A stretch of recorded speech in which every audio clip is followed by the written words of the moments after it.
When Brittany Edgington drove by an elderly woman crossing the street, the senior's appearance struck her as rather unusual. Then, after speaking to her, Edgington received an unexpected reply, one that in fact led the passerby to immediately come to the woman's aid.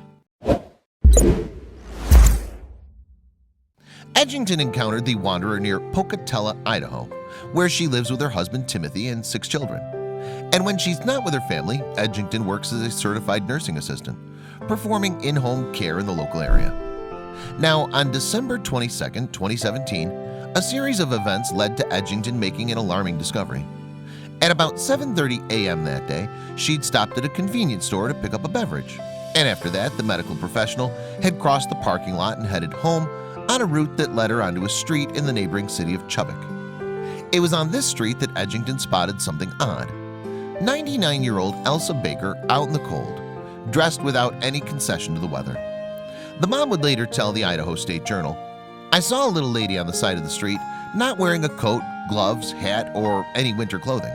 Edgington continued, "She was pushing her walker on the sidewalk but was getting ready to cross the street and was hitting the ice with her walker. She was pushing on it, but she couldn't move anywhere." And perhaps concerned by Baker's lack of winter attire and struggle to move by herself, the passerby decided to intervene. So after pulling up near Baker, Edgington rolled down one of her car windows and asked the other woman where she was heading. Baker then replied that her destination was Pocatello, a response that initially baffled the driver. Edgington explained to Baker that she was actually already in Pocatello. Yet the senior responded by saying she was trying to get into town.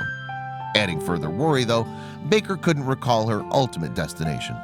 Indeed, she wasn't even able to recall the name of the street on which she was presently traveling. Edgington added to the Idaho State Journal, "Baker was confused. She was shaking so bad that her teeth were chattering. When she couldn't remember where she lived and could only give me her name and date of birth, I found out she was almost 100 years old. I was like, oh my gosh. That's when I put her in my car and called the police." Then, after Baker had entered her van, Edgington covered her in 3 blankets. She also turned the heating up in the vehicle to high in an attempt to warm the elderly woman up. But when first responders appeared at the scene, it was discovered that Baker was still alarmingly cold. According to the Mayo Clinic, the normal temperature of the human body is 98.6 degrees Fahrenheit. Hypothermia starts to set in, however, when that level plummets to under 95 degrees Fahrenheit. And despite Edgington's efforts to stop Baker from freezing, the 99-year-old's temperature dropped to a frighteningly low 94 degrees Fahrenheit. Pocatello Fire Department's Travis Smith would later tell the Idaho State Journal how others can identify suspected victims of hypothermia. He revealed, "A person will begin to shiver, and they probably won't have a lot of motor coordination. And that's when you really need to get someone into a dry and warm area and try to get some warming fluids into them." Smith added, "In the wintertime, there's cool, oftentimes moist air and moderate to high winds in Idaho. If we don't have some type of barrier for the elements, then our warm heat is stripped away from our body much faster." For this reason, Smith urges people to call 911 if they spot any seniors out during the winter without suitable clothing to keep them warm. As Smith also explained to the newspaper, "We want to intervene because we can bring things to the table that ordinary citizens cannot. Somebody may be combative and may not want medical attention because the hypothermia has induced an altered mental state. But those should be the clues that the person needs more significant medical care. The bottom line is that emergency services are better equipped to attend to those who need serious medical attention. For example, in cases of hypothermia," Smith noted, "overall we would want to be notified early on in the process because we have things like a big box that we crank the heat up on before we leave the station. We also have heat pads and warming IV fluids that we can use to warm patients both externally and internally. But there are still actions that the wider public can take to help those at risk of hypothermia."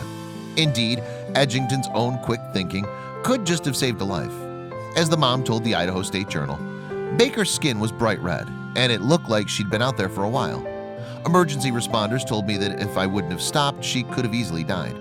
The nursing assistant went on, "It's weird because I normally don't stop at the gas station, but when I saw Baker, I thought of my grandma or my mom, and I hoped someone would stop if it were one of them." So Baker was lucky that Edgington had strayed from her usual routine and route home that day. Fortunately, too, law enforcement officers were eventually able to find out Baker's address. And Edgington subsequently took the nonagenarian there and returned her to grandson Rob Mowry. It turned out, though, that Baker had gotten locked out of her home, which may have been why she had begun to wander. Apparently, Mowry later revealed his grandmother had started off on her journey, believing that she was accompanied by another individual. She'd also been intending to pay a nearby friend a visit. Thankfully, however, Baker hadn't strayed very far from home, only about 200 yards away from the house, Mowry added. Fortunately, moreover, Baker's tale ends happily. You see, after Edgington's intervention and medical attention from the emergency services, she was able to return to her family relatively healthy and safe at last, with Mowry going on to reveal that his grandma seemed to be doing fine now.